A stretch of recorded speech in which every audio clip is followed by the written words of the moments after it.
एक प्यार का नगमा है, मौजों की रवानी है।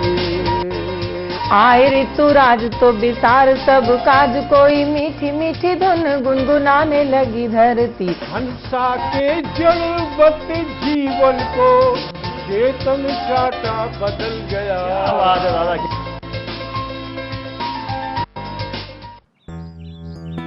सर, बिटिया रानी ड्राइवर के साथ भाग गई। भाग गई? जी, भाग गई। अरे कोई बात नहीं, उसे तो बचपन से भागने का शौक है। सतमोला खाओ, कुछ भी पचाओ।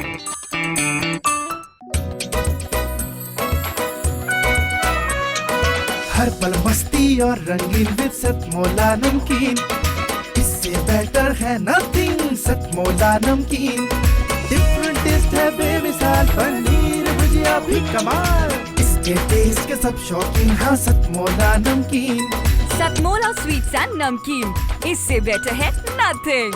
हाँ सतमोला नमकीन।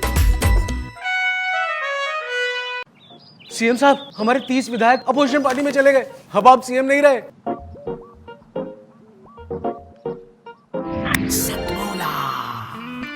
तो अब नया सीएम कौन बन रहा है? Tell me. सतमोला खाओ, कुछ भी पचाओ।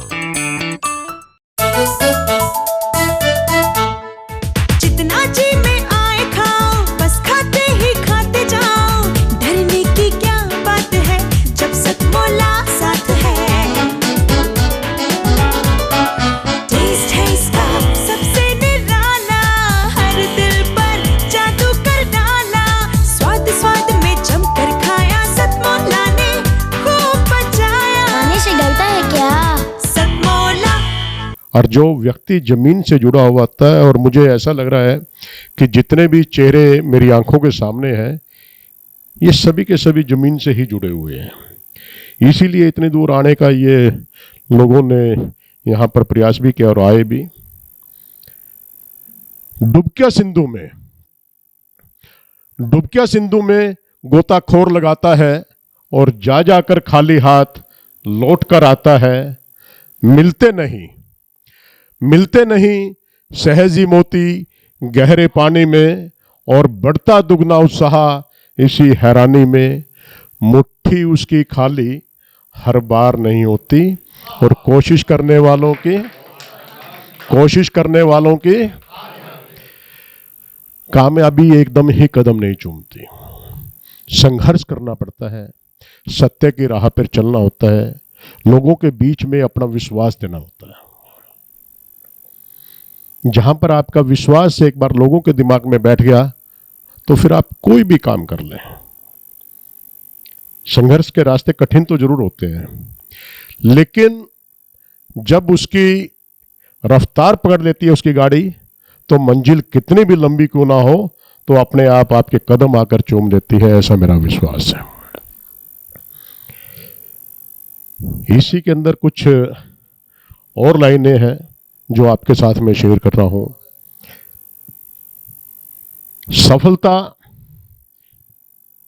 असफलता एक चुनौती है। असफलता एक चुनौती है, इसे स्वीकार करें। क्या कमी रह गई देखें और विचार करें, और जब तक न सफल हो नींद चैन को त्यागो तुम। संघर्ष का मैदान छोड़कर मत भागो तुम। आखिर यूं ही जय जयकार नहीं होती, और कोशिश करने वालों की सफलता एकदम नहीं मिलती। बहुत सी असफलताएं व्यक्ति को डिगाती भी हैं, लेकिन जो व्यक्ति अपने दृढ़ निश्चय के साथ में चलता रहता है, तो निश्चित ही उसको सफलता मिलती है। ये मैं आप लोगों के बीच में कहना चाहता था। और अभी कोरोना महामारी के दौरान मैंने बहुत कुछ देखा। बहुत से अपने भी खोए हैं, बहुत से अनजान भी खोए हैं, लेकिन दुख तो बराबर का है। क्योंकि जब किसी की चीख पुकार को सुनते हैं तो बहुत दर्द होता है, लेकिन उम्र के तजुर्बे बहुत होते हैं। आज मैं भी 59 साल का होने के लिए जा रहा हूँ। तो यहाँ तक आते आते आदमी अपने अनुभवों से बहुत कुछ सीखता है। तो प्रवीण जी से बात हो रही थी, उस समय में हम कहीं पर कुछ समय बच जाता था, ये भी लाइनें कहीं पे महेंद्र अजनबी की हैं, कहीं पर किसी की हैं, कहीं पे किसी की है, जोड़ने का प्रयास किया था। मैंने जमाने को रंग बदलते देखा है और उम्र के साथ जीने का ढंग बदलते देखा है, उम्र के साथ जीने का ढंग बदलते देखा। क्योंकि जैसे जैसे व्यक्ति की उम्र होती जाती है, कभी महेंद्र अजनबी जी जवान थे, उनकी बातें सुनते थे तो बड़ा अच्छा लगता था। और खास तौर पर वो व्यक्ति जो अपने आप का मजाक बनाकर दूसरों को हंसाने की कोशिश करता है, मैं सैल्यूट करता हूं। जिन शब्दों का आपने अपने लिए प्रयोग किया था, ये हर किसी का जिगरा नहीं होता। अपने आप का मजाक बनवाने के लिए एक जिगरे की जरूरत होती है। तो मैं सभी से आग्रह करूंगा कि आप भी किसी के चेहरे पर हंसी लाने के लिए आप अपना थोड़ी देर भी मजाक यदि बनवा लें तो बहुत अच्छा रहेगा। मैंने जमाने को रंग बदलते देखा है, उम्र के साथ जीने का ढंग बदलते देखा है। जब कभी वो चलते थे तो होता था शेर से चलने का एहसास। जब कभी वो चलते थे तो होता था शेर से चलने का एहसास, मगर उन्हें भी पांव उठाने के लिए किसी सहारे को तरसते देखा। मगर उन्हें भी पांव उठाने के लिए किसी सहारे को तरसते हुए देखा है। जिनकी आंखों की चमक से सहम जाते थे लोग, जिनकी आंखों की चमक से सहम जाते थे लोग, उन्हीं आंखों को बरसात की तरह बहते हुए देखा है। उन्हीं आंखों को बरसात की तरह बहते हुए देखा। ये अक्सर होता है या नहीं होता है? ये जीवन की सच्चाई है। लोगों की नजर को देख के लोग इशारा समझ जाते थे, लेकिन उन्हीं नजरों से उम्र के किसी पड़ाव के ऊपर उनसे नजरें चुराना आदमी बेहतर समझ लेता है। और वो फिर क्या करता है? फुट फुट कर होता है, अरे मैंने अपनी उम्र के अंदर ये किया, मैंने ये किया, मैंने ये किया। और आज नजरों से नजर मिलते हुए भी नहीं बन पाती है, तो उसकी आंखें जर्जर बरसती हैं उस बरसात की तरह। तो ये भाव थे मेरे इसमें। जिनके हाथों के इशारे से टूट जाते थे पत्थर, और उन्हीं हाथों को पत्ते की तरह कांपते हुए देखा है। उन्हीं हाथों को पत्ते की तरह कांपते हुए देखा है। आपने अपनी जिंदगी के अंदर बहुत कुछ देखा होगा। लोग सिर्फ हाथों से मामूली इशारा करते हैं, कहीं पर दंगा हो जाता है, फसाद हो जाता है। लेकिन आप अपने हाथों से ऐसा काम करें कि लोगों को जोड़ने का काम करें, किसी को तोड़ने का काम ना करें। ये मेरा भाव है इसके अंदर। अपने आज पर इतना ना इतराओ मेरे दोस्तों, अपने आज पर इतना ना इतराओ मेरे दोस्तों। वक्त के हाथों अच्छों को मजबूर हुए देखा है। वक्त के हाथों अच्छों को मजबूर हुए देखा है। कर सको तो बांट सको तो किसी को खुशियां बांटो, बांट सको तो किसी को खुशियां बांटो। यूं दुख देते हुए तो हजारों को देखा है, यूं दुख देते हुए तो हजारों को देखा है। तो कहने का भाव यही है कि हम जिंदगी के अंदर अच्छे काम करें। बहुत से अनजाने के अंदर गलत भी काम हो जाते हैं, लेकिन उनके ऊपर यदि आपसे अनजाने में कोई गलत काम हो गया तो उसके ऊपर आप पश्चाताप भी करें। यदि आप पश्चाताप कर लेते हैं तो जिंदगी के अंदर सुधार आ जाता है, अच्छे कार्य फिर से करने होते हैं। मैं फिर एक कहना चाहूँगा कि आप कोई अच्छा काम करो या ना करो, आप अपनी जिंदगी के अंदर कोई अच्छा काम करो या ना करो, आप सिर्फ अच्छे बन जाओ, अच्छे काम तो अपने आप ही होते चले जाएंगे। तो आप लोगों के बीच में मैं यहाँ पर आया। बहुत बड़ी बड़ी हस्तियाँ बैठी हैं। मैं पुनः सभी से दिल से आप लोगों का आभार व्यक्त करता हूँ और सतमोला ग्रुप के लिए यही दुआ करता हूँ कि आप आज भी इज्जत से आपका नाम लिया जाता है। अदरवाइज मैं बहुत कम किसी भी प्राइवेट या किसी भी व्यक्ति के विशेष के मैं जाया नहीं करता, लेकिन कहीं पर अच्छा नाम मुझे मिलता है, वो किसी भी पार्टी से कोई संबंध रखता हो, मेरे ऊपर इस बात का कोई असर नहीं होता। मैं उस व्यक्ति को चूज करता हूं जो अच्छा व्यक्ति होता है।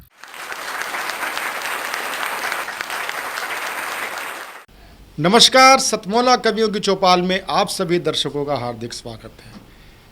पिछले शूट पर हमने बताया था सतमोला कवियों की चौपाल 17 वर्ष कंप्लीट कर 18वें वर्ष में प्रवेश कर रहा है। आज परम सौभाग्य है कि आज हम उसी 18वें वर्ष में प्रवेश पर साधना टीवी के ही स्टूडियो में हम आगे के कार्यक्रम किया करेंगे, ऐसी हम आपको सहर्ष घोषणा कर रहे हैं।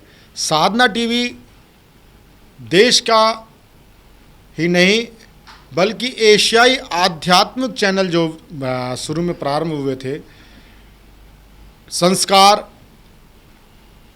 साधना टीवी और आस्था टीवी, ये प्रारंभिक चैनल है और ये चौथा सैटेलाइट था साधना टीवी, जिस पे ये गौरव प्राप्त हुआ। Jain TV, Zee news, Zee network, star network और जैन नेटवर्क के बाद साधना ने अपना अलग से सैटेलाइट अपना प्रारंभ किया था।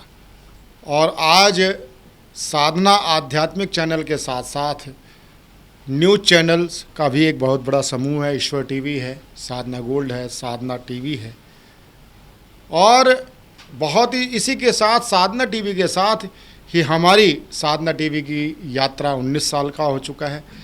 साधना टीवी के प्रारंभ के 1 वर्ष बाद हम जुड़े और आज भी हम 18 वर्ष में हम प्रवेश कर चुके हैं। साधना टीवी के साथ ये अनवरत ये यात्रा तीसरा हमारा जो सहभागी है वो सतमोला है। सतमोला कवियों की चौपाल। सतमोला कवियों की चौपाल में एक बार पुनः आप सभी दर्शकों का हार्दिक स्वागत है।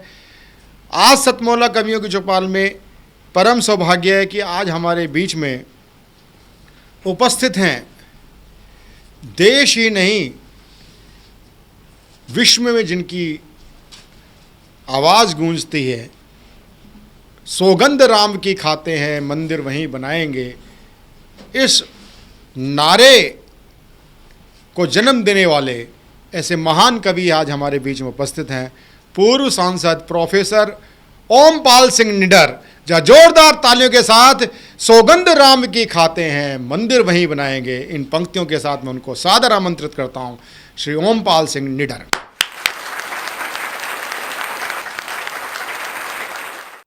भाई प्रवीण आर्य जो हमारे अखिल भारतीय साहित्य परिषद के राष्ट्रीय सचिव हैं, उनके आदेश पर सतमोला कवियों की चौपाल के कार्यक्रम में मैं साधना टीवी पर उपस्थित हूं और आज मैं आपके सामने अपनी वो कविता पढ़ना चाहता हूं जिसके प्रसिद्धि के विषय में मुझे भी मालूम नहीं था। सहारनपुर का मंच था, उसके सहसंयोजक थे भाई राजेंद्र राजन जो हमारे बीच नहीं रहे। उसी कवि सम्मेलन में मेरे साथ जो कुछ हुआ, संचालन कर रहे थे डॉक्टर ब्रजेंद्र अवस्थी, मंच पर बैठे थे श्रद्धेय ओम प्रकाश आदित्य और भंपू जी। उस दिन जो पहली 4 पंक्तियां बनी और बाद में एक लंबी कविता बनी, तो वो मैं आपके सामने रख रहा हूँ और बाद में वो राम जन्मभूमि मुक्ति आंदोलन का आधार बनी। महावीर जयंती का दिन था सन 1980 का, 83 में आंदोलन शुरू हो गया था, लेकिन मैं मंच पर पढ़ता रहा। उसके कुछ अंश आपके सामने प्रस्तुत हैं। आगे समय मिलेगा तो पूरी कविता पढ़ूंगा और बिना भूमिका के पढ़ना चाहता हूं, लेकिन 4 पंक्तियां ज़रूर पढ़ूंगा। उठो साथियों निज धर्म बिक न जाए, उठो साथियों निज धर्म बिक न जाए, बहनों जगो निज शर्म बिक न जाए, बहनों जगो निज शर्म बिक न जाए। यही आरजू है मेरी कवि गणों से, यही आरजू है मेरी कवि गणों से, कि सब कुछ बिके पर कलम बिक न जाए, सब कुछ बिके पर कलम बिक न जाए। माँ भवानी ने क्या लिखवाया दोस्तों, वो पंक्तियाँ पढ़ रहा हूँ कि सदियों से जो हुआ नहीं है वह करके दिखलाएंगे, सदियों से जो हुआ नहीं है वह करके दिखलाएंगे, कोई कुछ भी कहे किंतु नहीं बहकावे में आएंगे, कोई कुछ भी कहे किंतु नहीं बहकावे में आएंगे, जो बाधा बनकर आएगा उसको मार भगाएंगे, सौगंध राम की खाते हैं हम मंदिर वहीं बनाएंगे, सौगंध राम की खाते हैं हम मंदिर वहीं बनाएंगे। ये 4 पंक्तियाँ उस दिन लिख गई। पीछे कवियों ने पूछा क्या पढ़ रहा है ब्रजेंद्र अवस्थी जी, उन्होंने कहा अभी तो मुझे भी नहीं मालूम, लेकिन 2-4 साल में मालूम पड़ जाएगा। अगले महीने 4 पंक्तियाँ और बन गई दोस्तों, माँ की कृपा से। वो 4 पंक्तियाँ थी कि यह प्रश्न पंथ का नहीं, यह प्रश्न पंथ का नहीं, नहीं मजहब का है प्यारे भाई, है प्रश्न हमारी संस्कृत का, यह रामायण कहती आई, है प्रश्न हमारे स्वाभिमान का, इसीलिए उठो लो अंगड़ाई, जैसे को तैसा उक्ति हमें गीता गायक ने बतलाई, जैसे को तैसा उक्ति हमें गीता गायक ने बतलाई, हम हिंदू स्वाभिमान के हित महाभारत नया रचाएंगे, हम हिंदू स्वाभिमान के हित महाभारत नया रचाएंगे, सौगंध राम की खाते हैं हम मंदिर वहीं बनाएंगे, सदियों से जो हुआ नहीं है वह करके दिखलाएंगे। तो विरोध बढ़ने लगा तो कविता बढ़ने लगी। 4 पंक्तियाँ और लिखी गई माँ की कृपा से कि जिसे राम से तो नफरत है पर बाबर से प्यार है। और कल्पना करें 80-81 में पढ़ना कितना कठिन था कि जिसे राम से तो नफरत है पर बाबर से प्यार है, जो विदेशियों आक्रमणकारियों का फर्मा बरदार है, बोलो प्यारे क्या उसको यहाँ रहने का अधिकार है। कविता तब भी सजीव थी और जागृत और आज भी है। बोलो प्यारे क्या उसको यहाँ रहने का अधिकार है, यदि रहता है तो निश्चित बुज़दिल भारत सरकार है, यदि रहता है तो निश्चित बुज़दिल भारत सरकार है। गद्दारों की संरक्षक जो, गद्दारों की संरक्षक जो हर सरकार हटाएंगे, सौगंध राम की खाते हैं हम मंदिर वहीं बनाएंगे, सौगंध राम की खाते हैं हम मंदिर वहीं बनाएंगे। लोगों ने चुनौतियां देनी शुरू की तो माँ की कृपा से 4 पंक्तियां और बढ़ गईं आगे कि मंदिर तो अब बना समझिए चाहे थोड़ी देर लगे। ये सन 81-82 में पढ़ता था निडर आपका। मंदिर तो अब बना समझिए चाहे थोड़ी देर लगे, मन का मंदिर दृढ़ हो तो रचना में नहीं अबेर लगे, गीदड़ भभकी देने वाले हमको कभी न शेर लगे, गीदड़ भभकी देने वाले हमको कभी न शेर न लगे, गीदड़ भभकी देने वाले हमको कभी न शेर लगे। अपमानों के चिन्ह मिटे सब चाहे सबों का ढेर लगे, अपमानों के चिन्ह मिटे सब चाहे सबों का ढेर लगे। गुरु गोविंद सिवा महाराणा बंदा हम बन जाएंगे, गुरु गोविंद सिवा महाराणा बंदा हम बन जाएंगे। सौगंध राम की खाते हैं हम मंदिर वहीं बनाएंगे, जो बाधा बनकर आएगा उसको मार भगाएंगे। सौगंध राम की खाते हैं हम मंदिर वहीं बनाएंगे। चुनौतियाँ और बढ़ गईं। लोग जब धमकी देने लगे तो 4 पंक्तियाँ माँ की कृपा से और लिख गईं कि हमने जजिया कर देकर भी अपना धर्म नहीं छोड़ा। उन विरोधियों से कहना शुरू किया कि हमने जजिया कर देकर भी अपना धर्म नहीं छोड़ा, मिली नहीं घास की रोटियां फिर भी अरिमस्तक फोड़ा, मिटे वंश के वंश दिए बलिदान समय का रथ मोड़ा, किंतु जिन्होंने किसी स्वार्थवश गैरों से नाता जोड़ा, किंतु जिन्होंने किसी स्वार्थवश गैरों से नाता जोड़ा, यदि वे शकुनी बने पुनः तो हम गांडीव उठाएंगे, यदि वे शकुनी बने पुनः तो हम गांडीव उठाएंगे। सौगंध राम की खाते हैं हम मंदिर वहीं बनाएंगे, सौगंध राम की खाते हैं हम मंदिर वहीं बनाएंगे। आंदोलन शुरू हो गया था राम जन्मभूमि मुक्ति का और रामशिलाओं का पूजन होने लगा। लोगों ने इसका विरोध भी शुरू कर दिया तो निडर की कलम से माँ भवानी ने कहलवा दिया कि रामशिलाओं के पूजन से यदि कोई भयभीत है, रामशिलाओं के पूजन से यदि कोई भयभीत है, निश्चित मानो नहीं राम के वंशधरों का मीत है। निश्चित मानो नहीं राम के वंशधरों का मीत है। सुनो साथियों जिन्हें विदेशों की संस्कृत से प्रीत है, सुनो साथियों जिन्हें विदेशों की संस्कृत से प्रीत है, नहीं देश के सगे रहे वो बतला रहा अतीत है। नहीं देश के सगे रहे वो बतला रहा अतीत है। रामशिला पूजन द्वारा घर घर यह अलग जगाएंगे। रामशिला पूजन द्वारा घर घर यह अलग जगाएंगे। सौगंध राम की खाते हैं हम मंदिर वहीं बनाएंगे। सौगंध राम की खाते हैं हम मंदिर वहीं बनाएंगे।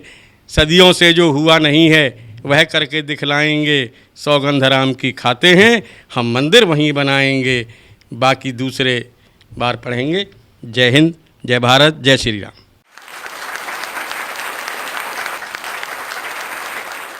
आपने सतमोला कमयुग चौपाल में प्रोफेसर रामपाल सिंह निडर जी को सुना। प्रोफेसर रामपाल सिंह निडर जी को एक बार मैंने ये कहते हुए सुना था कि मुझे एक बार प्रधानमंत्री बना दो। प्रधानमंत्री तो नहीं बने, प्रधानमंत्री के उल्टे बन गए। वो बने एमपी, पीएम की जगह वो एमपी बने और फिरोजाबाद से वो सांसद रहे। और उसके साथ साथ उनकी काव्य यात्रा चलती रही। अब मैं जिनको प्रस्तुत करने जा रहा हूँ वह हैं देश के वरिष्ठ ओजस्वी गीतकार कवि जिनका नाम होता है श्री गिरीश विद्रोही जी। गिरीश विद्रोही जी नाथ द्वारा से हमारे बीच में पधारे हैं और देश के बहुत ही शीर्षस्थ कवि हैं। ये हमारा परम सौभाग्य है कि आज हमारे बीच में उपस्थित हैं। मैं दो पंक्तियों के साथ मैं उनका आमंत्रित करना चाहूँगा कि खेल रहे हैं फाग जो ना होली के लायक थे। अरे खेल रहे हैं फाग जो ना होली के लायक थे। अरे गद्दी पे बैठे हैं वो जो गोली के लायक थे, गोली के लायक थे।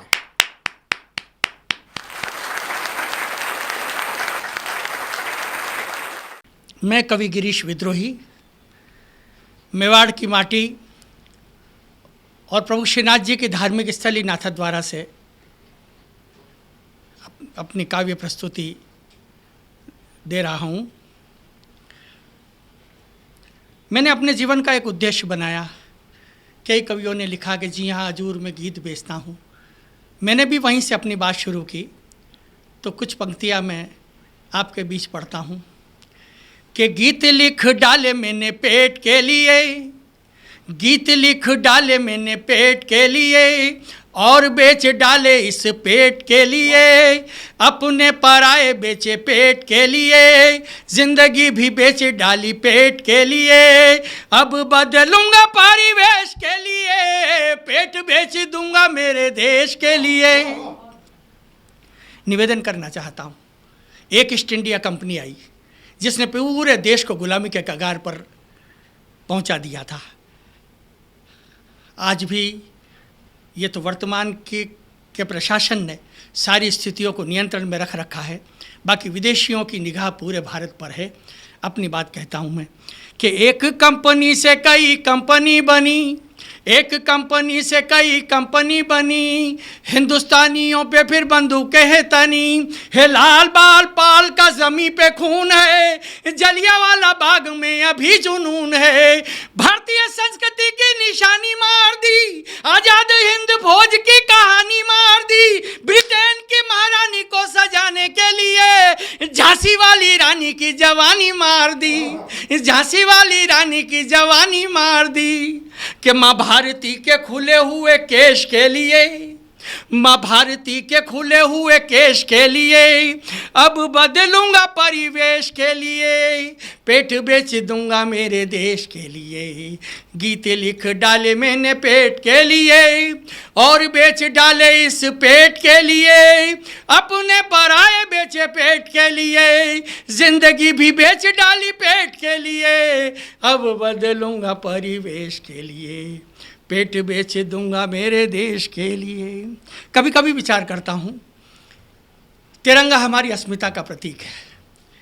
लेकिन ये निवेदन करता हूँ कि महाराणा प्रताप और शिवाजी ने जिस भगवा झंडे को लहरा करके हमको आज़ादी की अस्मिता का प्रतीक दिया, प्रेरणा दी, और हल्दी घाटी के मैदान से, हमारे यहाँ का तो अपना एक इतिहास है, वहाँ पर प्रताप ने जिस ओजस्विता से युद्ध किया और अकबर के सामने कभी नहीं झुके हमारे प्रताप। तो मैं एक छंद आपको, ये भगवा और तिरंगा क्या है, इसके संदर्भ में आपके बीच पढ़ता हूँ कि कितने कैसे बने हैं। कहीं कोई तिरंगे को ज़मीन पर डाल देता है, कहीं कोई आग लगा देता है, कहीं भगवा की उपेक्षा की जाती है और घृणा से देखा जाता है। ये नहीं साहब, निवेदन करना चाहता हूँ कि कितनी बार ये भगवा, कितनी बार तिरंगा खून में डूबा, तब जाकर ये लहराता है।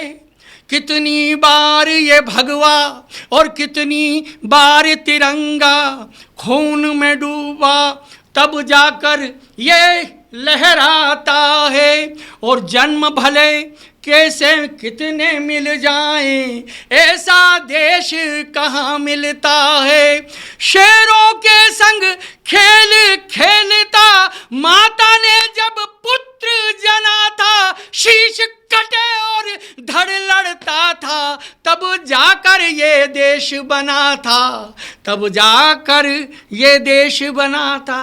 और निवेदन करना चाहता हूँ, जो देश के टुकड़े टुकड़े करने के सपने देख रहे हैं, वे भूल जाएं इस देश में ऐसे लोग हैं जिन्होंने बहुत मुश्किल से इस देश को जोड़ा है। मैं निवेदन करना चाहता हूँ, अधिक भूमिका नहीं देते हुए सीधी सीधी अपनी पंक्तियाँ, कि अपने राष्ट्र की गौरव गरिमा का, अपने राष्ट्र की गौरव गरिमा का गान नहीं रुकने देना रे, और गुलामी की रोटी पर देह नहीं पलने देना रे। शीश अगर माँ का झुकता हो, शीश अगर माँ का झुकता हो, तो अपना शीश कटा देना रे। जाति धर्म भाषा बट जाए, देश नहीं बटने देना रे, देश नहीं बटने दे। अब मैं आमंत्रित करना चाहूँगा देश के लाडले कवि, जिनको आपने अनेक अलग अलग चैनलों से आपने उनको सुना है, पिछले कार्यक्रम में भी हमारे बीच में पधारे थे, मेरे अनुज डॉक्टर भुवनेश सिंघल। डॉक्टर भुवनेश सिंघल बहुआयामी प्रतिभा के धनी हैं, जहाँ वो एक समाज सेवक हैं, जहाँ वह एक अपनी साहित्यिक संस्था इंद्र साहित्य भारती के आप महामंत्री हैं। साथ ही साथ आप काव्य जगत में एक ओजस्वी कवि के रूप में आप ख्यातिमान हैं। आपने उनको पहले कवि युद्ध में भी सुना होगा, अनेक चैनलों में सुना होगा, भैया जी कहीं में सुना होगा। आज मैं उनको बड़े ही आग्रह पूर्वक मैंने उनको आमंत्रित किया राम मंदिर के लिए। आज राजीव दीक्षित जी एक पंक्ति कहा करते थे, उनका अगर आप व्याख्यान सुने, जो हम संघ के गोपनीयता की शपथ लेते हैं, जो केंद्र सरकार में मंत्री बनता है, संवैधानिक पद पे आता है, चाहे वो प्रधानमंत्री हो, चाहे वो मंत्री हो, केंद्रीय मंत्री हो, चाहे वो सुप्रीम कोर्ट के जज हों, चाहे वो राज्यपाल हों, चाहे कोई भी हो, जो भी संविधान के संघ की गोपनीयता की वो शपथ लेता है, उस शपथ में ही जो छुपा हुआ है वो सिद्ध करता है। अगर आपको उसका दस्तावेज अगर देखना हो तो आप राजीव जी के वीडियो में देख सकते हैं कि हम एक डोमिनेट कंट्री हैं, और अगर उस डोमिनेट कंट्री का एक ठप्पा अगर ख़त्म किया है, वो ख़त्म किया राम मंदिर के माध्यम से। राम मंदिर के माध्यम से आज हमारे प्रभु श्री राम स्वतंत्र में हैं। इस बात को सुपुष्ट करने के लिए मैं आमंत्रित करता हूं एक ओजस्वी गीत के लिए, राम गीत के लिए, डॉक्टर भुवनेश सिंघल। जोरदार तालियों के साथ हम उनका स्वागत। नमस्कार, मैं भुवनेश सिंघल दिल्ली से ही राष्ट्र की स्वतंत्रता सन 47 में मिली, उसके बावजूद राम का ये राष्ट्र, मगर राम को स्वतंत्रता नहीं मिली, राम के मंदिर को स्वतंत्रता नहीं मिली। राम के राष्ट्र को स्वतंत्रता मिली उसके 7 दशकों के पश्चात, जब सत्ताओं के परिवर्तन हुए तो 2020 में भगवान श्री राम के मंदिर को भी स्वतंत्रता मिली। उस हर्ष में 4 पंक्तियां मन से निकली, वो आपके बीच रखता हूँ। आह्वान की पंक्तियां आप सब लोगों को जोड़ते हुए कि राम का राष्ट्र भी उन्नति करे, निरंतर उन्नति करे, हम राम राज्य की ओर जाएं, इस कल्पना के साथ 4 पंक्तियां के राम के दीवाने बनो। आह्वान की 4 पंक्तियां के राम के दीवाने बनो, प्रेम के खजाने बनो, राम राम राम राम राम गुण गाइए। राम के दीवाने बनो, प्रेम के खजाने बनो, राम राम राम राम राम गुण गाइए। दिलों में बसा के राम, होठों में सजा के नाम, जीवा में मधुरता के स्वाद को जगाइए। और फिर देखो मेरे राम कर देंगे सारे काम। एक बार राम जी का ध्यान तो लगाइए, एक बार राम जी का ध्यान तो लगाइए। और सबकी है शान राम मेरे भगवान राम, राम जी का काज यही राम राज लाइए। राम जी का काज यही राम राज लाइए। और राम राज्य कैसे आएगा? सत्ताएं जो प्रयास कर रही हैं वो तो निश्चित रूप से उससे परिवर्तन होगा, मगर हम सब लोगों का सहयोग भी सत्ताओं को चाहिए। आप सब लोगों का निरंतर यदि सहयोग मिलता रहेगा तो इस राष्ट्र में राम राज्य निश्चित रूप से आएगा। 4 पंक्तियों से और जोड़ता हूं आपको, राष्ट्र की ओर जाता हूं। ये राम का राष्ट्र है तो राम से राष्ट्र की ओर चलता हूं कि राम करे श्याम करे, करे सब देवता ये। आह्वान रूपी 4 पंक्तियां भगवान से प्रार्थना की गई है, राष्ट्र की ओर चलता हूं कि राम करे श्याम करे, करे सब देवता ये। मेरे इस देश का उद्धार कर दीजिए, देशद्रोही धर्मद्रोही ऐसे सब पापियों का मेरे प्रभु राम संहार कर दीजिए। और देश पे जो चोट करे उनको सपोर्ट करे, ऐसे मीर जाफरों पे वार कर दीजिए, ऐसे जयचंदों पे वार कर दीजिए। और भारत में छांट छांट शत्रुओं का शीश काट, अब के लड़ाई आर पार कर दीजिए, अब के लड़ाई आर पार कर दीजिए। और ये लड़ाई ऐसे ही आर पार नहीं हो जाने वाली कि हम कविता की 4 पंक्तियां मंच पर कह दें और ये लड़ाई आर पार नहीं होगी। आप सब लोगों को जागृत होना पड़ेगा। 4 पंक्तियां कहता हूं कि किसी की आंख में बनके चमक तुम बंद हो जाओ। आह्वान की पंक्तियां कहता हूं कि किसी की आंख में बनके चमक तुम बंद हो जाओ। प्रभु की वंदना में तुम गीत के बंद हो जाओ। और युवाओं थाम कर झंडा विश्व में फिर से फहरा दो। विवेकी बन के जागो तुम, विवेकानंद हो जाओ। जब आप विवेकानंद बनने की कल्पना को आधार देंगे तो निश्चित रूप से राम राष्ट्र अपने परम वैभव को प्राप्त कर लेगा। 4 पंक्तियां और कहना चाहता हूं। अच्छे दिन की बात जब चली तो अच्छे दिन क्या है, सबकी परिभाषाएं अलग अलग हो सकती हैं। एक छंद के माध्यम से कहा कि अच्छे दिन अब मांगते अच्छे अच्छे लोग, अच्छे दिन अब मांगते, अच्छे दिन अब मांगते अच्छे अच्छे लोग। और मानो जैसे हो गया मंगते वाला रोग, और मंगते वाला रोग हुआ है इनको भारी। नमो नमो का जाप जपे हैं बारी बारी, और मंदिर मंदिर पहुंच रहे सब बिगड़े बच्चे। इसको ही तो कहते यारो दिन है अच्छे, इसको ही तो कहते यारो दिन है अच्छे। 4 पंक्तियां और कहता हूं इस राष्ट्र की ओर लौटना चाहता हूं। एक कविता भगत सिंह के ऊपर मन है सुनाऊं। 4 पंक्तियों से आपसे जुड़ने का साहस करता हूं कि यह भारत यूं नहीं होता। हम बहुत पहले समृद्ध हो चुके होते और अधिक संपन्न हो चुके होते, शायद कहीं विश्व गुरु भी हो चुके होते, पुनः हो चुके होते, मगर क्या कारण रहे कवि के रूप में खोज करने का प्रयास किया कि यह भारत यूं नहीं होता, यह भारत यूं नहीं होता अगर जयचंद ना होता। ये भारत यूं नहीं होता अगर जयचंद ना होता। मुखोटा बांध बैठा मीर जाफर संग ना होता। और किसी भी वृक्ष के कटने की गाथा यूं नहीं होती, कुल्हाड़ी के अगर पीछे वृक्ष का अंग ना होता। हम जब भी चले गए अपने राष्ट्र के गद्दारों से चले गए, वरना शत्रु देश में तो इतना साहस नहीं था कि वो हमें हरा पाता।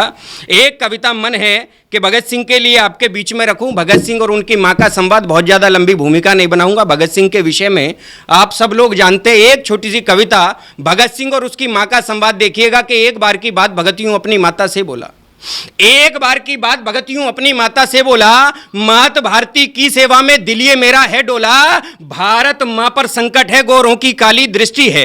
अपनी मां से कहते हैं भगत सिंह कि भारत मां पर संकट है गोरों की काली दृष्टि है, तार तार है आंचल मां का गम की ओला वृष्टि है, दे मुझको आशीष ही मां भारत मां को बचा सकूं, संकट भारत का हरने को गर्दन हंस के कटा सकूं, और दर्द ने होगा मुझे मौत का मस्तक मेरा चूम जरा, दे मुस्काकर मुझे विदाई हंसकर पगली झूम जरा, और वीरों का इतिहास गढ़ूंगा बातें सुन ले सच्ची तू, और कोख तेरी मां पूजित होगी है बस सबसे अच्छी तू, कोख तेरी मां पूजित होगी है बस सबसे अच्छी तू, और दूध पिया जो मैंने तेरा आज उबाले मार रहा।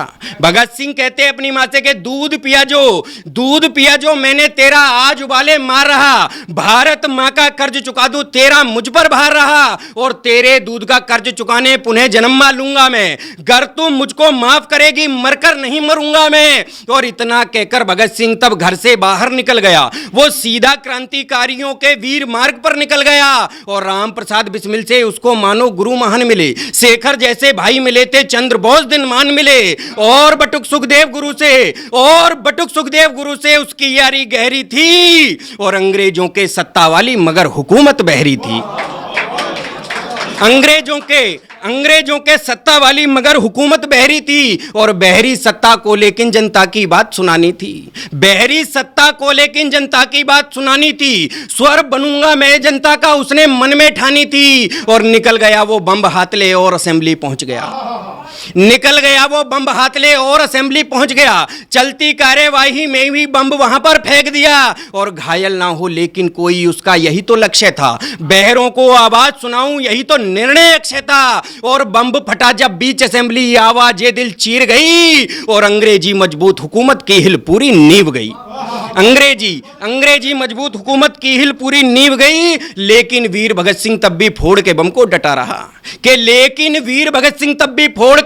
डटा रहा, अंग्रेजों की कैद में जाना यही सोच वो हटा रहा, और केस चला तब भगत वीर पर जज ये बोला बतलाओ बम कहां से बनवाया था सच को सम्मुख ले आओ, और बम बनाया था खुद मैंने बम बनाना आता है। भगत सिंह कहते हैं कि बम बनाया था खुद मैंने बम बनाना आता है, मगर गवाह ये बोला था कि ये तो झूठ बताता है, और बम अरे बनता है कैसे मैं तुमको दिखलाता हूं, एक एक कर सूत्र सभी अब मैं तुमको सिखलाता हूं। और इतना सुनकर भगत सिंह ये बोला मकसद ये ही था, और बम बनाना सीखे सारा भारत मतलब यही था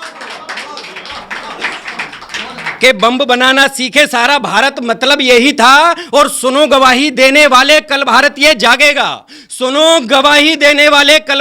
जागेगा, बम बनाया कैसे जाता अखबारों से जानेगा, और भारत का हर बच्चा बच्चा काल बनेगा गोरों को, अंग्रेजी सरकार हिलाने जाल बनेगा गोरों को, तोड़ेगा जंजीर गुलामी की बनकर के बम यहां, मुक्त करेगा मात भारती गोरों किए कैद यहां। मेरा इतना ही मकसद था चिंगारी एक सुलगाऊं, युवा देश का जाग उठे फिर भले मौत को पा जाऊं, और ये मेरी मृत्यु सबक बनेगी सारा भारत जागेगा, और अंग्रेजों का एक एक सैनिक जान बचाकर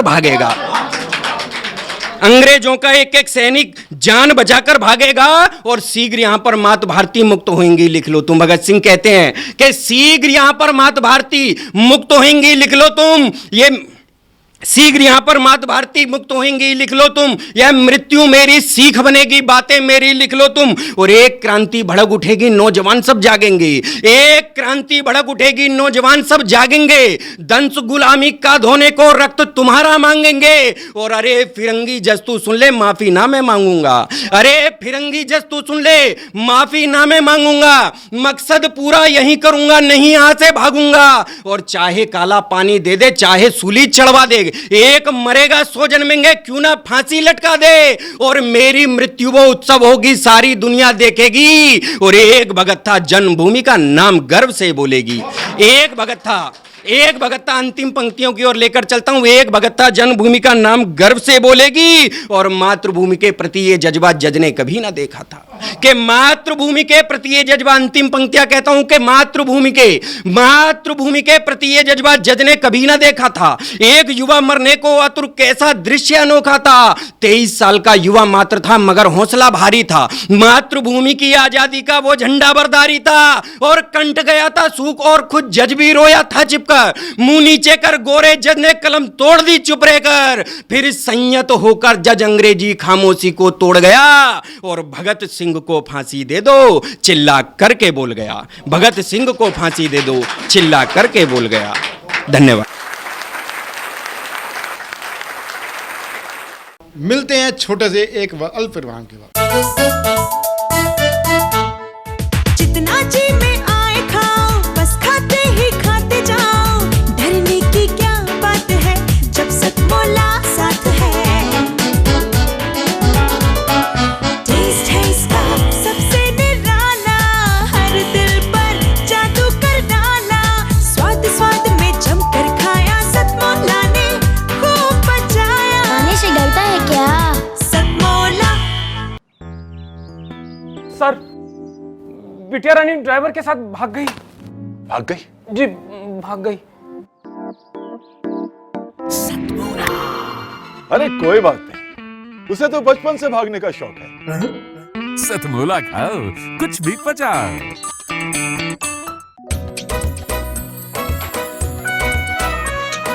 हर पल मस्ती और रंगीन विद सतमोला नमकीन। इससे बेटर है नथिंग, सतमोला नमकीन। डिफरेंट टेस्ट है बेमिसाल, पनीर भुजिया भी कमाल। इसके टेस्ट के सब शौकीन, हाँ सतमोला नमकीन। सतमोला स्वीट्स एंड नमकीन, इससे बेटर है नथिंग। हाँ सतमोला नमकीन। सीएम साहब, हमारे 30 विधायक अपोजिशन पार्टी में चले गए। अब आप सीएम नहीं रहे।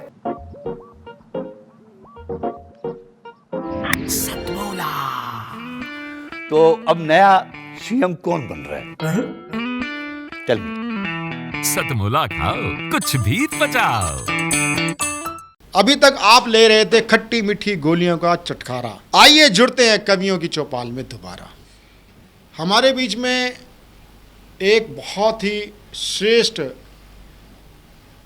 गीतकार, पेशे से वो चार्टर्ड अकाउंटेंट हैं और बहुत ही केवल शौकिया वो लिखती थी, लेकिन गलती से उनको मेरा नंबर मिल गया। उन्होंने मुझसे पूछा और मैंने केवल उनकी 2 पंक्तियां सुनी और मैंने उनको सादर आमंत्रित किया। ऐसी हमारे बीच में बहन उपस्थित हैं, प्रीति कच्छाली। मयूर विहार से हमारे बीच पधारे प्रीति कच्छाली जी, बहुत अच्छी गीतकार हैं। जोरदार तालियों के साथ प्रीति कच्छाली जी का आप स्वागत करें।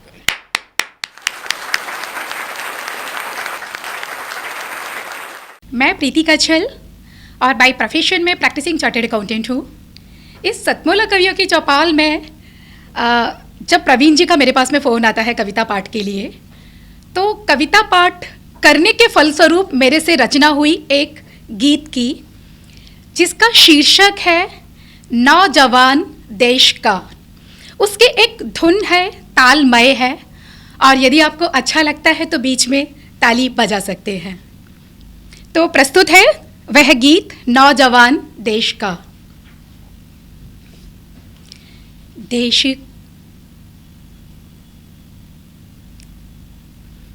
देश आपको फिर से रिकॉर्ड करना पड़ेगा क्योंकि मैंने आज ही एक्चुअली 8 बजे पूरा किया है इसको।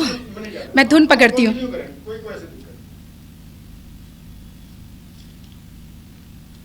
मातृभू पुकारती तुझे सदा, मातृभू पुकारती तुझे सदा, मातृभू पुकारती तुझे सदा। देश का जवा कहाँ तू सो रहा, नौजवान देश के तू जाग जा। देश का जवा कहाँ तू सो रहा, नौजवान देश के तू जाग जा।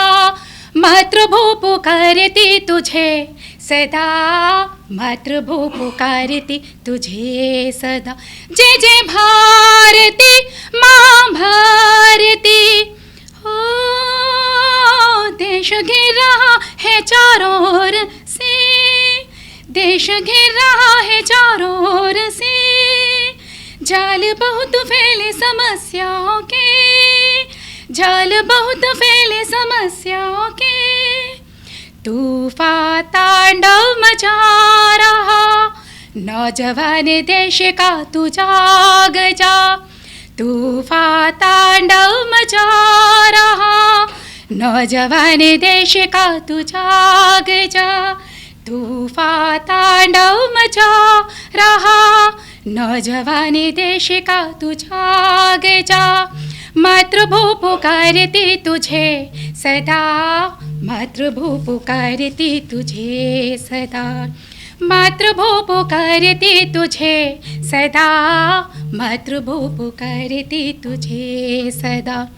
हो असीम शक्ति तेरी इन भुजाओं में, असीम शक्ति तेरी इन भुजाओं में, ना असंभव कुछ भी तेरी राहों में, ना असंभव कुछ भी तेरी राहों में।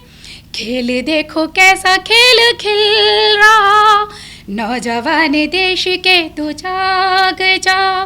खेल देखो कैसा खेला जा रहा, नौजवान देश के तू जाग जा।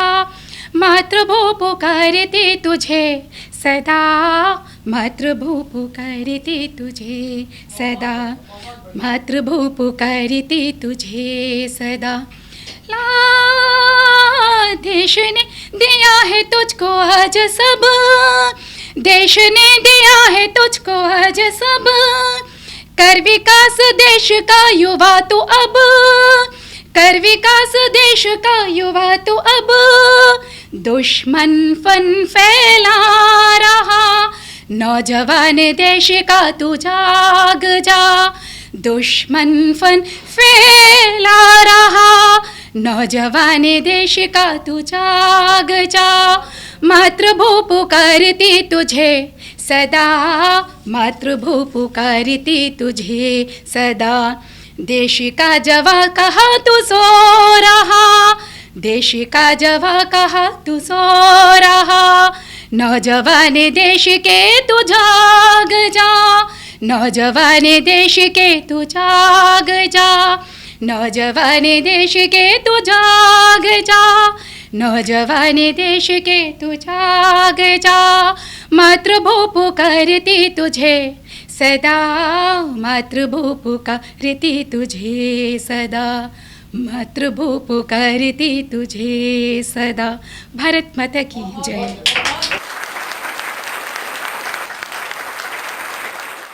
तो बालक कवि के रूप में मैं आमंत्रित करना चाहता हूं, जिसका नाम होता है आकाश पाठक, हमारे बीच में बधाई से हमारे बीच में पधारे हैं। जोरदार तालियों के साथ नए बच्चे को आप आशीर्वाद प्रदान करें। नमस्कार, सभी को मैं सादर प्रणाम करता हूं। मैं ग्राम परौली, डिस्ट्रिक्ट बदायूं, उत्तर प्रदेश से हूं।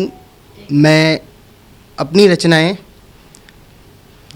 व्यंग में बनाता हूं और मैं सबसे पहले अपनी काव्य पाठ की शुरुआत सरस्वती वंदना से करूंगा, जो कि इस प्रकार है।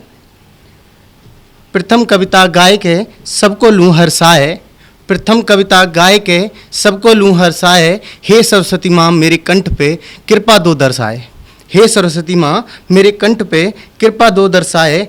ऐसी कविता पढ़ूँ कि पब्लिक एकदम से हंस जाए और सही दिशा में शब्दों का बाण दो मरवाए, सही दिशा में शब्दों का बाण दो मरवाए। और सच्चे अच्छे शब्दों का काव्य पाठ दो करवाए, सच्चे अच्छे शब्दों का काव्य पाठ दो करवाए। और गिनीज बुक में नाम पहुंचाया फिर बुलंदी लो लिखवाए। हे सरस्वती माँ मेरा काव्य पाठ दो करवाए। प्रथम कविता गाय के सबको लूँ हर्षाए, हे सरस्वती माँ मेरे कंठ पे कृपा दो दर्शाए। इसी के साथ मैं अपना काव्य पाठ आगे बढ़ाते हुए मैं अपनी रचना, जो कि मैं लॉकडाउन से इन कविताओं में मैं उभरा हूँ, तो मैं एक सबसे पहली रचना जो आपको सुनाना चाहूँगा लॉकडाउन की, वो कुछ इस प्रकार है कि लॉकडाउन के ज़माने में, लॉकडाउन के ज़माने में और सिर्फ 50 लोगों को बुला रहे शादी के खाने में। लॉकडाउन के ज़माने में सिर्फ 50 लोगों को बुला रहे शादी के खाने में। मास्क लगाओ या जाओ थाने, मास्क लगाओ या जाओ थाने, नहीं चलेंगे कोई बहाने। कोरोना के चलते नियमों का मुख कुछ मोड़ दिया और आजकल शादी के कार्डों में सब परिवार लगाना छोड़ दिया, आजकल शादी के कार्डों में सब परिवार लगाना छोड़ दिया। माँ बाप ने सबको जन्म दिया, माँ बाप ने सबको जन्म दिया, पर औलाद पूछे आपने क्या किया। पर औलाद पूछे आपने क्या किया। जन्म देकर वो काम किया जो कोई ना कर पाएगा। जन्म देकर वो काम किया जो कोई ना कर पाएगा, और जब खुद की बारी आएगी तब समझ में आएगा। जब खुद की बारी आएगी तब समझ में आएगा। और ना जाने क्या मजबूरी रही माँ बाप की, ना जाने क्या मजबूरी रही माँ बाप की, और उससे भी बदतर हालत हो जाएगी आपकी। और दिल की तमन्ना को उन्होंने बार बार दबाया था, आपकी खातिर बड़े से बड़ा दुख उठाया था। आपकी खातिर बड़े से बड़ा दुख उठाया था। इसी के साथ में मैं एक रचना आपको, जो कि बिल्कुल न्यू रचना है, जो खुद समझ जाएगा वो दूसरों को समझाएगा। जो खुद समझ जाएगा वो दूसरों को समझाएगा। जवानी क्यों दिखाते हो, बुढ़ापा तुम पर भी आएगा। जवानी क्यों दिखाते हो, बुढ़ापा तुम पर भी आएगा। और जिंदगी की मुश्किल घड़ी में याद ईश्वर ही आएगा। जिंदगी की मुश्किल घड़ी में याद ईश्वर ही आएगा। और ए माटी के पुतले तू फिर समझ ले, ए माटी के पुतले तू फिर समझ ले, माया में डूब जाएगा। ए माटी के पुतले तू फिर समझ ले, माया में डूब जाएगा। और संसार को छोड़कर भजन कर ले, बेड़ा पार हो जाएगा। संसार को छोड़कर भजन कर ले, बेड़ा पार हो जाएगा। और किसी के बस की नहीं है अमीर बनना, किसी के बस की नहीं है अमीर बनना। कर्म कर फल जरूर पाएगा, कर्म कर फल जरूर पाएगा। और सब कुछ चला गया हाथों से तो बाद में पछताएगा। जो खुद समझ जाएगा वो दूसरों को समझाएगा। जो खुद समझ जाएगा वो दूसरों को समझाएगा। इसी के साथ में अभी क्या हुआ था, बीच में कोरोना काल चल रहा था, तो सेकंड लहर में कुछ लोगों ने कोरोना पे जब सियासत वगैरह जो स्टार्ट कर दी थी, तो उसमें 4 लाइन मैंने लिखी थी बेंगू द्वारा। सांसों पर सियासत का पहरा मत दीजिए, सांसों पर सियासत का पहरा मत दीजिए। और कोरोना से बचाव के लिए भी कुछ कीजिए, कोरोना से बचाव के लिए भी कुछ कीजिए। और जिस पर मास्क नहीं है उसको मास्क दीजिए, जिस पर मास्क नहीं है उसको मास्क दीजिए। और साथ ही साथ हाथ धोने की ट्रेनिंग भी दीजिए, साथ ही साथ हाथ धोने की ट्रेनिंग भी दीजिए। और खूब रहो प्रेम से और दूरी भी कीजिए। और नियमों के सामने जी हजूरी भी कीजिए, नियमों के सामने जी हजूरी भी कीजिए। और बाहर के चट्टे मट्टे को मन में ही मीजिए। और चाहे दाल रोटी से गुजारा ही कीजिए, चाहे दाल रोटी से गुजारा ही कीजिए। दिल से दिल की जंजीरों को तोड़ना मत, दिल से दिल की जंजीरों को तोड़ना मत। और ये दिल बेचारा है इसे छोड़ना मत, ये दिल बेचारा है इसे छोड़ना मत। जंजीरों को अगर तोड़ा तो डूब जाओगे, जंजीरों को अगर तोड़ा तो डूब जाओगे। इस दिल को अगर छोड़ा तो बाद में पछताओगे, इस दिल को अगर छोड़ा तो बाद में पछताओगे। जो डूबा है वो दूसरे किनारे पर आ जाएगा, जो डूबा है वो दूसरे किनारे पर आ जाएगा। उसको देख आपका दिल बार बार घबराएगा, उसको देख आपका दिल बार बार घबराएगा। धन्यवाद।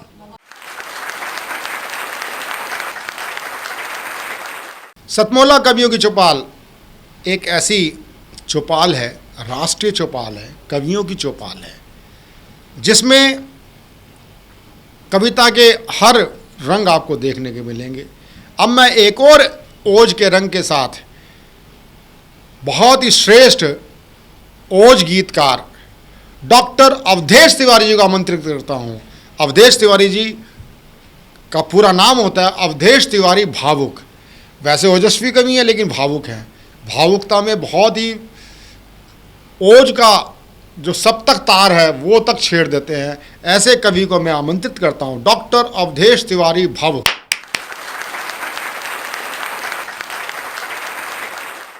मैं डॉक्टर अवधेश तिवारी भावुक नई दिल्ली से आप लोगों के समक्ष कुछ पंक्तियां निवेदित हैं। मिला खून मिट्टी सजाया समारा, मिला खून मिट्टी सजाया संवारा, मेरा देश मुझको प्राणों से प्यारा, मेरा देश मुझको प्राणों से प्यारा, मेरा धर्म और कर्म सब कुछ यही है, मेरा धर्म और कर्म सब कुछ यही है, मुझे जान से प्यारा भारत हमारा, मुझे जान से प्यारा भारत हमारा। सदा खुश रहें देशवासी हमारे, सदा खुश रहें देशवासी हमारे, सदा गर्व से मातृभूमि निहारें। सदा खुश रहें देशवासी हमारे, सदा गर्व से मातृभूमि निहारें। करें कार्य अपना मिलजुल के भावुक, करें कार्य अपना मिलजुल के भावुक, मिले जीत हर पल कभी भी न हारें, मिले जीत हर पल कभी भी न हारें।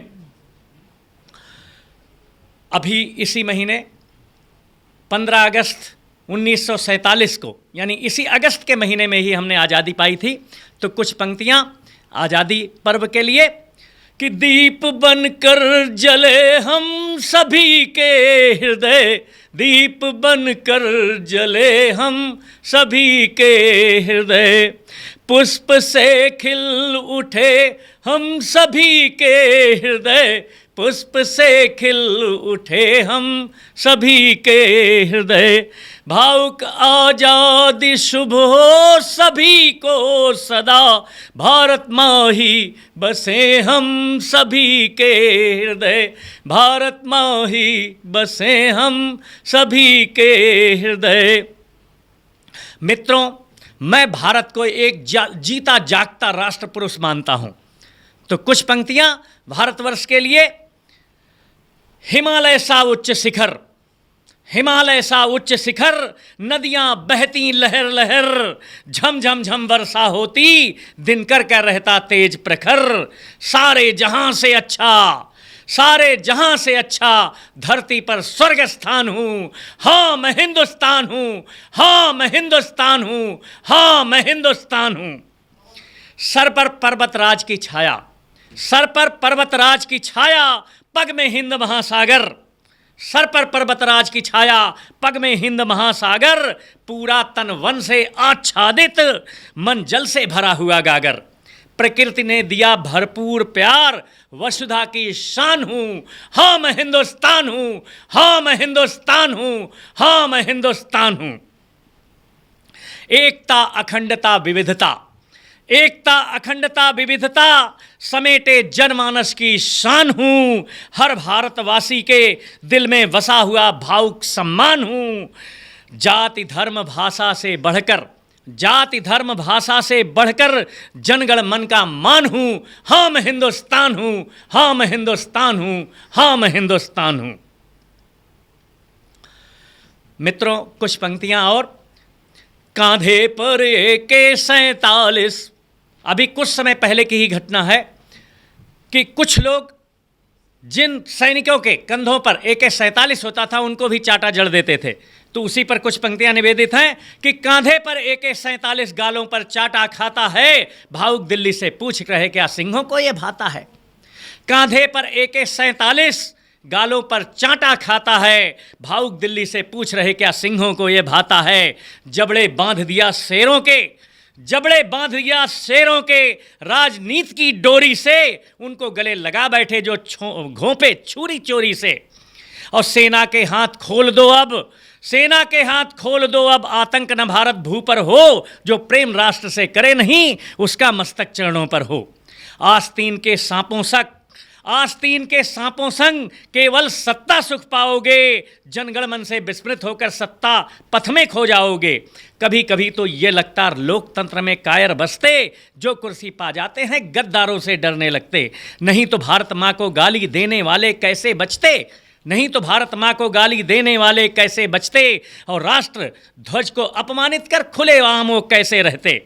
और श्वेत कपोत उड़ाने वाले भी रिपुओं से छले गए, श्वेत कपोत उड़ाने वाले भी रिपुओं से छले गए, शांति दूत बनने की चाहत में ही जग से चले गए।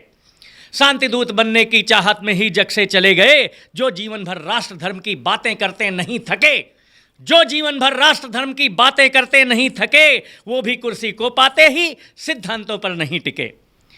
और भारत माँ का गौरव भूले, भारत माँ का गौरव भूले, दुश्मन को गले लगा बैठे, सत्ताचित हो नेपथ्य गए, जनमन से विस्मृत हो बैठे। जो शांति दूत बनने की चाहत, जो शांति दूत बनने की चाहत में, जो शांति दूत बनने की चाहत में शत्रु से गले मिला, कुर्सी भी उसकी चली गई, नोबेल भी उसको नहीं मिला। जैसे को तैसा करके ही उनकी औकात दिखाओ अब, जनता के मन को समझ बूझ ठोस कदम उठाओ अब। और इतिहास तुम्हें यदि रचना है, चुन चुन कर आतंकी मारो, घर के भेदी जयचंदों को उनके घर में घुसकर मारो। 56 इंची सीना केवल क्या कुर्सी पाने तक था, जो राष्ट्रवाद की बात किए वो क्या केवल भाषण तक था। कथनी करनी को एक करो अब, कथनी करनी को एक करो अब, बनना हर दुश्मन करो पस्त, भावुक आतंक और आतंकी को समूल अब करो नष्ट, भावुक आतंक और आतंकी को समूल अब करो नष्ट। बहुत बहुत धन्यवाद, नमस्कार। सतमोला कवियों की चौपाल का ये परम सौभाग्य है। सतमोला कवियों की चौपाल यदि आज लोकप्रिय है तो अपनी वजह से नहीं है, आपके सहयोग और समर्पण की वजह से है। सतमोला कवियों की चौपाल में आज जो कवि हमारे बीच में आते हैं, केवल निकट के प्रांतों से नहीं, प्रदेशों से नहीं, सुदूर क्षेत्रों से आते हैं। कोई मिजोरम से आता है, कोई अरुणाचल से आता है, कोई कलकत्ता से आता है, कोई अंडमान निकोबार से आता है। और सबसे बड़ी बात है कि हम उनको देते क्या हैं, केवल प्लेटफॉर्म देते हैं। वो कितनी यात्रा, कोई किसी का बस होता है प्लेन से आ जाता है, किसी का बस होता है 3-3, 4-4 दिन की ट्रेन की यात्राओं से आता है, आगे बस से आता है। मैं प्रणाम करता हूँ सतमोला कवियों को दिए जा रहे आपके प्यार से, आपके समर्पण से। हमारे बीच में उपस्थित हैं देश की प्रखर कवित्री रीता जयहिंद हाथरसी। रीता जयहिंद हाथरसी हास्य व्यंग भी करती हैं।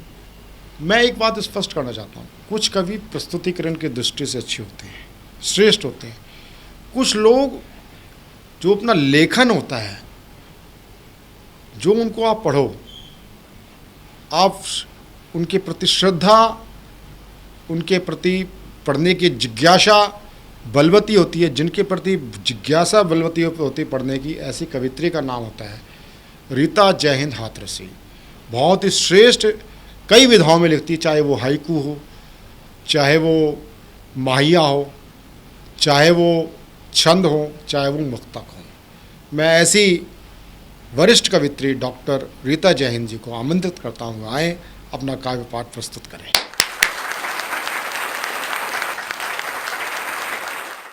दोस्तों नमस्कार, मैं रीता जयहिंद हाथरसी दिल्ली से। सतमोला कवियों की चौपाल में आज मुझे संस्थापक जी प्रवीण आर्या जी ने आमंत्रित किया, उसके लिए मैं बहुत शुक्रगुजार हूँ। और यहाँ सभी श्रोता, यहाँ सभी कविगण सभी को मैं धन्यवाद करती हूँ कि वो मुझे अपना बहुमूल्य समय दे रहे हैं सुनने के लिए। तो मैं अपनी कविता जो है सतमोला कवियों की चौपाल के लिए मैंने कुछ पंक्तियाँ लिखी हैं आज ही सुबह 5 बजे, तो मैं पहले उसे सुनाती हूँ। सतमोला कवियों की चौपाल। दोस्तों ये है सतमोला कवियों की चौपाल, दोस्तों ये है सतमोला कवियों की चौपाल। यहाँ कवि कविताएं सुनते हैं, सुनाते हैं दिल का हाल। यहाँ कवि कविताएं सुनते सुनाते हैं दिल का हाल। मौका सभी को मिलता, मौका सभी को मिलता, नवोदित या स्थापित हो कवि। मौका सभी को मिलता, नवोदित या स्थापित हो कवि। मौका सभी को मिलता, नवोदित या स्थापित हो कवि, कविताएं अपनी सुनाते हैं कवि, मिलाकर सुर में ताल। कविताएं अपनी सुनाते हैं कवि, मिलाकर सुर में ताल। कविताएं सबकी आली, सुंदर और निराली। कविताएं सबकी आली, सुंदर और निराली। मंत्र मुग्ध से श्रोतागण खूब बजाते ताली। मंत्र मुग्ध से श्रोतागण खूब बजाते ताली। दोस्तों ये है सतमोला कवियों की चौपाल। धन्यवाद सभी का। एक मुक्तक सुनिए, अभी आपको एक मुक्तक से जोड़ती हूँ।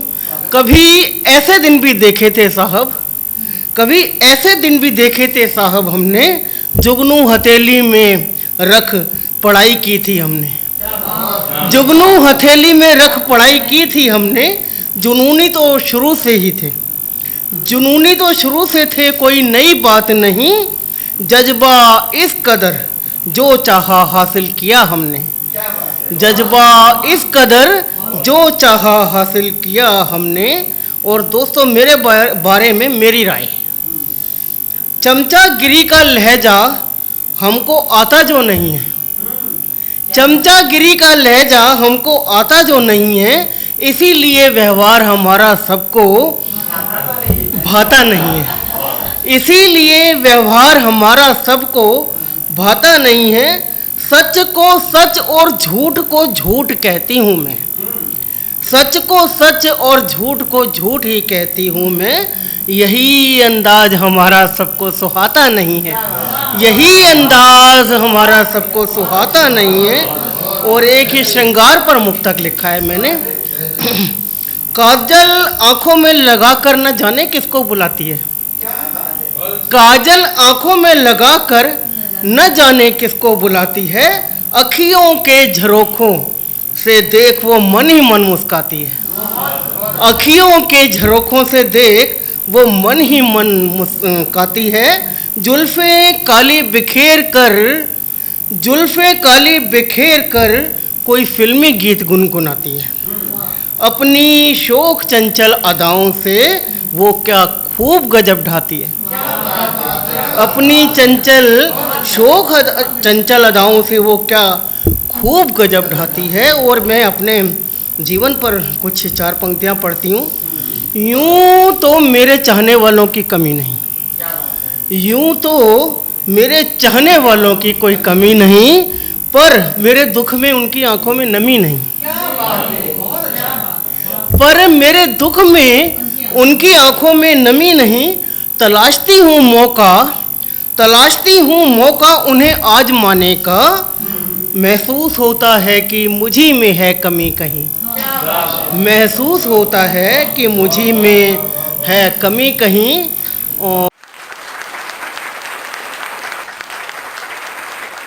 सतमोला कवियों की चौपाल आपको कैसा लगा? सतमोला कवियों की चौपाल एक ऐसा कार्यक्रम है, सतमोला कवियों की चौपाल। चौपाल एक ग्रामीण परिवेश का एक आपको आनंद देता है। चौपाल एक गांव की गुमठी भी होती है, चाहे कि एक छोटी झोपड़ी नुमा चौपाल भी होती है। चौपाल एक ऐसी होती है जहाँ पंच लोग भी बैठते हैं। चौपाल एक ऐसी होती है, आज के आधुनिक काल में अगर चौपाल कहें तो जिसको बोलते हैं हेयर ड्रेसर की दुकान हो गई, पान बीड़ी की सिगरेट की दुकान हो गई, वो भी चौपाल का एक रूप होती है। और एक आधुनिक चौपाल जो है वो आज जो ऑनलाइन संगोष्ठियाँ होने लगी वो भी चौपाल है।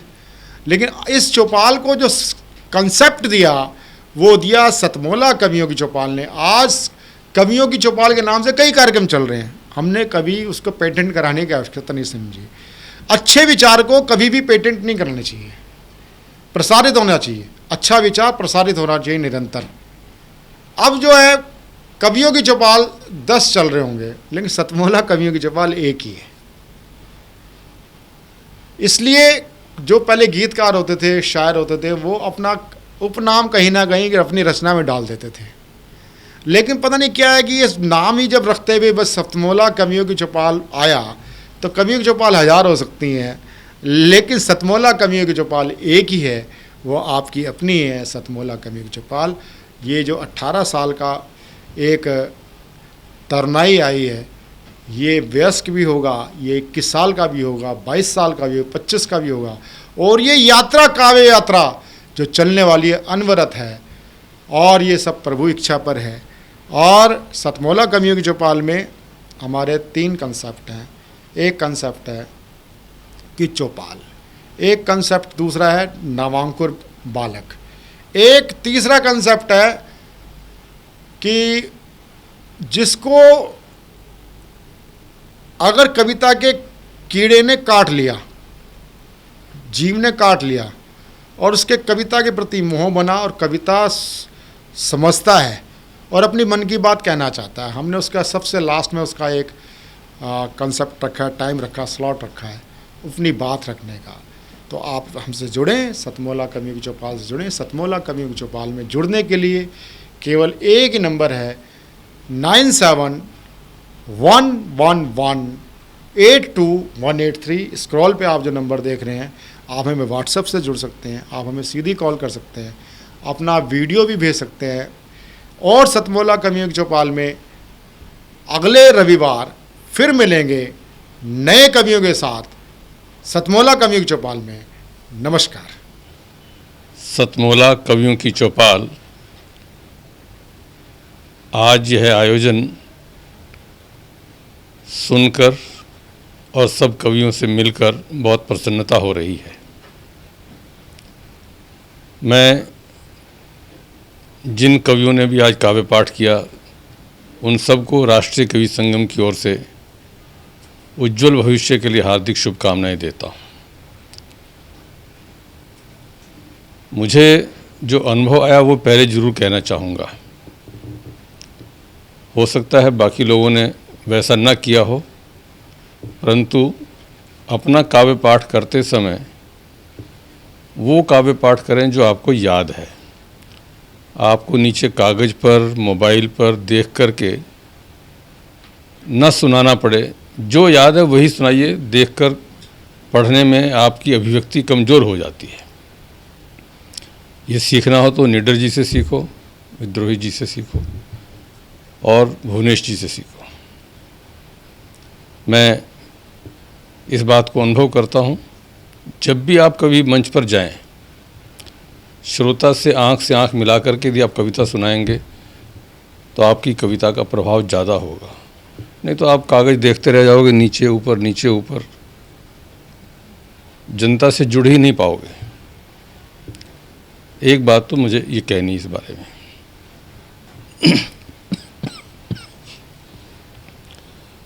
दूसरी बात, दूसरे कवियों की पंक्तियाँ आप प्रारंभ में बोल दो तो अच्छा है, बीच में रामधारी सिंह दिनकर को लाएंगे और हरिओम पंवार को लाएंगे और तालियां उनकी कविता पर बजेंगी, और तो ये एक प्रकार का थोड़ा सा धोखा है कि हम, जहाँ कुछ लोगों को मैंने सुना है, जब उनकी खुद की कविता कहीं कमज़ोर होने लगती है तो 4 पंक्तियाँ किसी दूसरे कवि की ला करके और वो तालीम बज जाएंगे, फिर रीस्टार्ट हो जाएंगे। तो इससे भी बचना चाहिए। और तीसरी बात, आप जो कुछ भी लिखते हैं, लिखने के बाद किसी अपने वरिष्ठ कवि को दिखाइए, जिससे कि उसमें कुछ और सुधार हो। तो वो कविता तो मूलतः आपकी ही रहेगी, और उसमें किसी वरिष्ठ कवि जिसको आपका परिचय है, जिससे आपका परिचय है, उसको दिखाइए। वो 1, 2, 3 शब्द ही आपको ऐसे सुझा देगा कि कविता कहीं की कहीं पहुंच जाएगी। और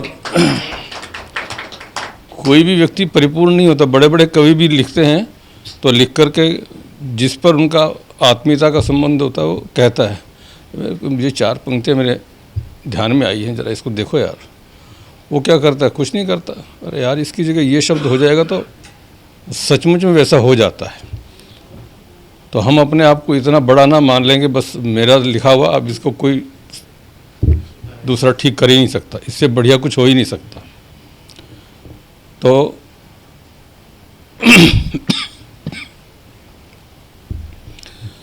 हर बालक कवि का एक पालक कवि होना चाहिए। सभी अपने अपने जीवन में किसी न किसी को, बहुत लोग हैं, किसी को भी अपना पालक मानिए, उसको दिखाइए। और दूसरी बात,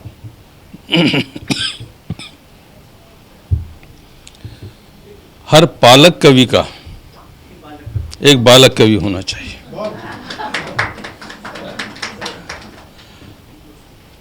वरिष्ठ कवि जीवन में हम इस साहित्य जगत को क्या दे करके जा रहे हैं? हमने अपने हाथ से किसी को कलम पकड़ना सिखाया, कुछ लिखना सिखाया।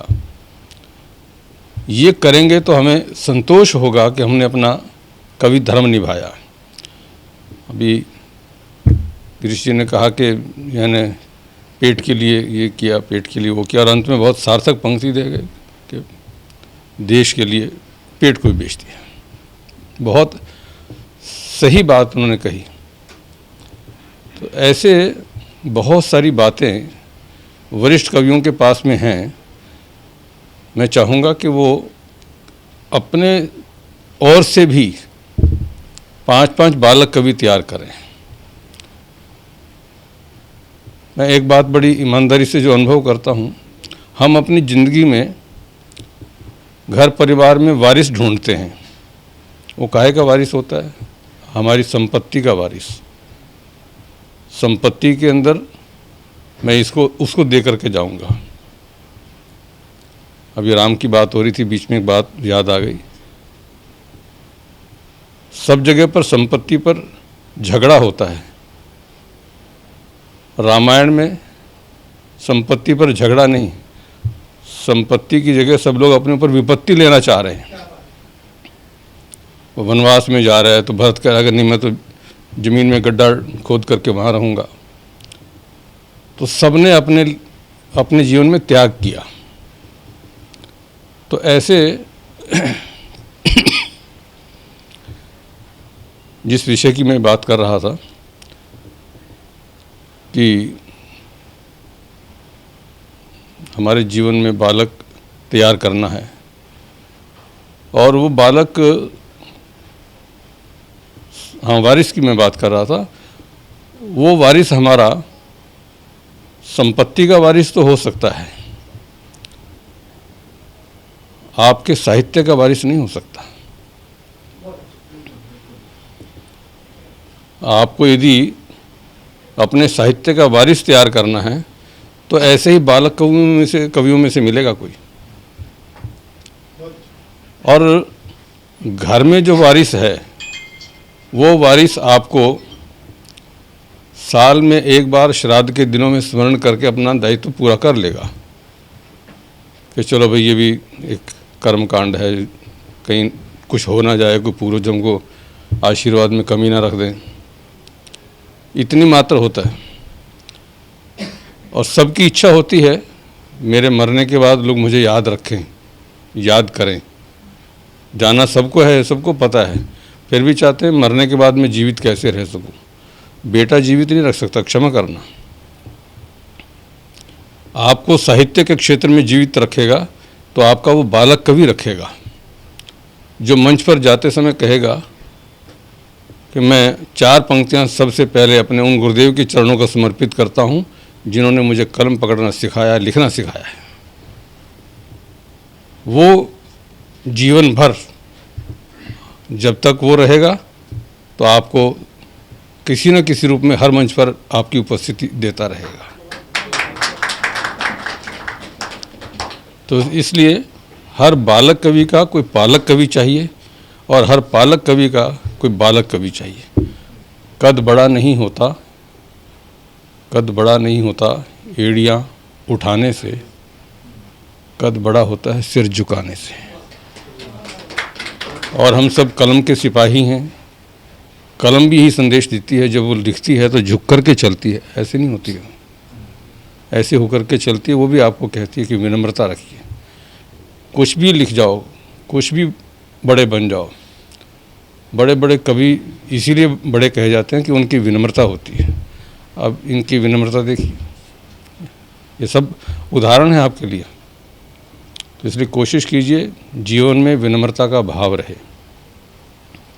और राम आपके सहायक रहें। राम आज भी हैं और कल भी हैं। राम युग भी है और राम पल भी है। राम धारा भी है, राम किनारा भी है। आपको भी संबल मिलेगा जितना आप जुड़ेंगे, और अलग अलग उनके राम के जीवन के विषय आपके पास में आएंगे, किसी पर भी लिखिए। लेकिन महत्वपूर्ण यह है कि हम राम किसने बनाया, भगवान किसने बनाया, उस पर ज़्यादा महत्वपूर्ण है लिखना। हम लोग राम को मानते हैं, एक लाइन बोलते हैं ना, राम से बड़ा राम का नाम। मैं उससे थोड़ा और आगे जाता हूँ। राम से बड़ा राम का नाम, और उससे बड़ा राम का काम।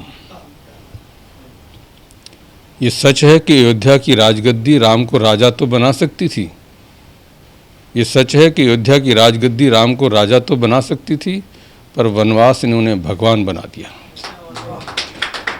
वो वनवास नहीं गए होते तो राजा राम हो सकते थे, भगवान राम नहीं हो सकते थे। भगवान राम बने जंगलों में जाकर के, कहीं केवट की नाव में चढ़े, कहीं शबरी के जूठे बेर खाए, कहीं निषाद को गले लगाया, या वानर भालुओं को साथ लेकर के उस महापराक्रमी रावण का अंत किया। सीता हरण के बाद उन्होंने अयोध्या से सेना नहीं बुलाई, वहीं वानर भालुओं को इकट्ठा करके ही और उस सारे शीर्ष तक रावण को पराक्रम जिसको मानते थे, उस पराक्रमी रावण को अंत किया। मैं समझता हूँ हमारे सबके जीवन में भी राम आए, राम की कृपा भी आप सब पर बनी रहे। इन्हीं शुभकामनाओं के साथ बहुत बहुत धन्यवाद। नमस्कार, मैं अनिल मित्तल, चेयरमैन सतमोला ग्रुप, सभी आए हुए आमंत्रित कवियों का और सतमोला कवियों के चौपाल के सभी दर्शकों का बहुत बहुत स्वागत करता हूँ। आज बहुत सौभाग्य की बात है कि हमारे बीच में सतमोला कवियों की चौपाल में श्री रामनिवास गोयल जी, दिल्ली विधानसभा के अध्यक्ष, और श्री महेंद्र गोयल जी, विधायक जी, आज हमारे साथ उपस्थित हैं। ये हमारे लिए बहुत ही गर्व का विषय है। दोस्तों, आज मुझे विश्वास नहीं होता कि 18 साल पहले जब परवीन आर्य जी मेरे पास आए कि इस तरह से कोई कवियों का सम्मेलन का प्रोग्राम करना चाहते हैं, तो उस समय मुझे ये विश्वास नहीं था कि ये प्रोग्राम इतना सक्सेस होगा और ये 18 साल पूरे करेगा अपने। और मैं उनकी बात से बिल्कुल सहमत था कि ये जो कवि हमारे भी जो हैं हमारे, ये एक हमारी धरोहर है हमारे समाज की। आज जो कल्चर हमारा दिन पे दिन बदलता जा रहा है, अगर हमने कवियों को वो प्रोत्साहन, वो इज्जत नहीं दी, तो धीरे धीरे छवि हमारी, ये सभ्यता हमारी ख़त्म हो जाएगी। लोग जानेंगे भी नहीं कि भाई वो क्या कवि सम्मेलन क्या होता है, कवि क्या होते हैं। तो मेरा मानना है कि हम लोगों को उनको पूरा मौका मिलना चाहिए, पूरी इज्जत मिलनी चाहिए। उसी उद्देश्य के अंदर सतमोला हमेशा अग्रसर रहा है। सतमोला कवियों की चौपाल को आज 18 साल हो गए हैं, और हर साल दशहरे पे हम लोग बालाजी रामलीला कमेटी में एक बहुत बड़ा कवि सम्मेलन करते हैं सतमोला कवियों की चौपाल का, और उसमें जाने माने कवि आते हैं। और मुझे लगता है दिल्ली का शायद सबसे अच्छा कवि सम्मेलन में वो अपना जगह बनाता जा रहा है। और ये बड़े गर्व का विषय है कि इस सतमोला कवियों की चौपाल में करीब 15,000 से ज़्यादा कवि अपना योगदान दे चुके हैं। और मैं आने के लिए जो नए कवि हैं उन सबको भी इस स्टेज पे आमंत्रित करता हूँ कि वो आएँ और अपनी योग्यता को प्रकट करें। धन्यवाद। बहुत धन्यवाद आप सभी का। अखिल भारतीय साहित्य परिषद द्वारा संचालित सतमोला कवियों की चौपाल नामक ये जो कार्यक्रम है, ये अपने आप में इसलिए महत्वपूर्ण है कि केवल ये कार्यक्रम ही नहीं है, बल्कि यहाँ पर नवांकुर, नए नए कवि, नए नए कवयित्रियाँ इस मंच पर आकर के अपनी कविताओं को प्रस्तुत करती हैं, जो सारे संसार के अंदर जाता है। तो ये बहुत बड़ा मंच है, एक प्रकार से कार्यशाला जैसी है। तो इसलिए आप सभी लोग इस कार्यक्रम से जुड़ें, नए नए बच्चे यहाँ पर आएँ, बहुत अच्छा लगेगा। हमारा आशीर्वाद इस पूरी संस्था के लिए है, सतमोला कवियों की चौपाल के लिए है, और आप सभी के प्रति हमारा मन बहुत स्नेह है, बहुत प्यार है। आप सब आएँ और इस प्रकार से यहाँ पर अपनी कविताओं को इस मन से सुना करके उपकृत हों और उपकृत करें भी हम सभी।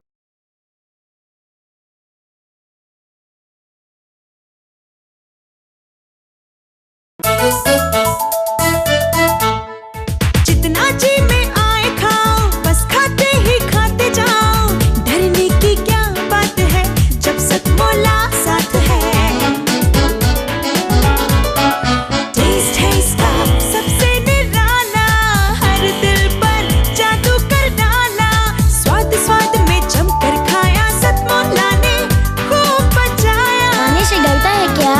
सतमोला। सर, बिटिया रानी ड्राइवर के साथ भाग गई। भाग गई? जी, भाग गई। अरे कोई बात नहीं, उसे तो बचपन से भागने का शौक है। सतमोला खाओ, कुछ भी पचाओ।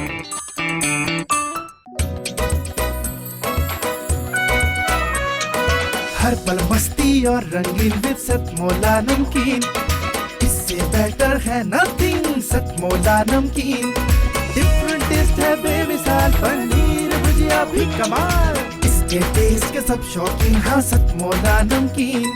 सतमोला स्वीट्स एंड नमकीन, इससे बेटर है नथिंग। हाँ सतमोला नमकीन।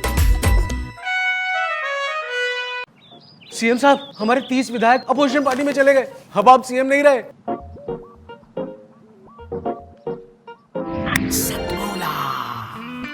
तो अब नया सीएम कौन बन रहा है? Tell me. सतमोला खाओ, कुछ भी पचाओ।